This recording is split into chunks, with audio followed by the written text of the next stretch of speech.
मला थायरॉईडचा त्रास होता 2019 मध्ये सेकंड डिलिव्हरीमध्ये झालेला। थायरॉईडमुळे मी खूप परेशान होती। माझं वमन करायची सुरुवात केली, नंतर मग 6-7 महिने ते ट्रीटमेंट चालूच ठेवले। खूप फ्रेश वाटत गेलं व वेट पण खूप कमी होत गेला। नंतर पूर्णपणे थायरॉईड बंद झाला, त्याच्यानंतर गोळी बंद झाली।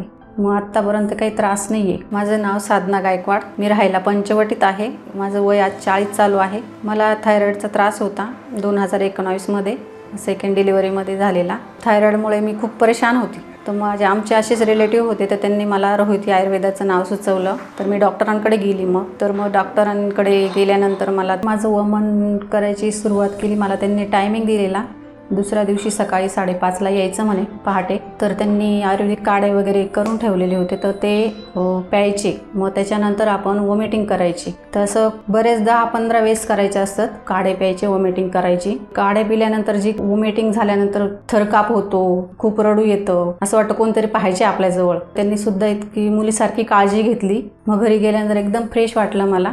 नंतर मग परत पुढे आयुर्वेदिक गोळ्या काढे ते ट्रीटमेंट चालूच ठेवले 6-7 महिने। हळूहळू मग नंतर खूप फ्रेश वाटत गेलं व वेट पण खूप कमी होत गेला। नंतर पूर्णपणे थायरॉईड बंद झाला, त्याच्यानंतर गोळी बंद झाली। मग आत्तापर्यंत काही त्रास नाही आहे। 2025 चालू आहे। रोहिती आयुर्वेदचे पूर्ण टीमचे खूप खूप मी आभारी आहेत की त्यांच्यामुळे आज मी खूप हॅपी आहे। धन्यवाद त्यांचे।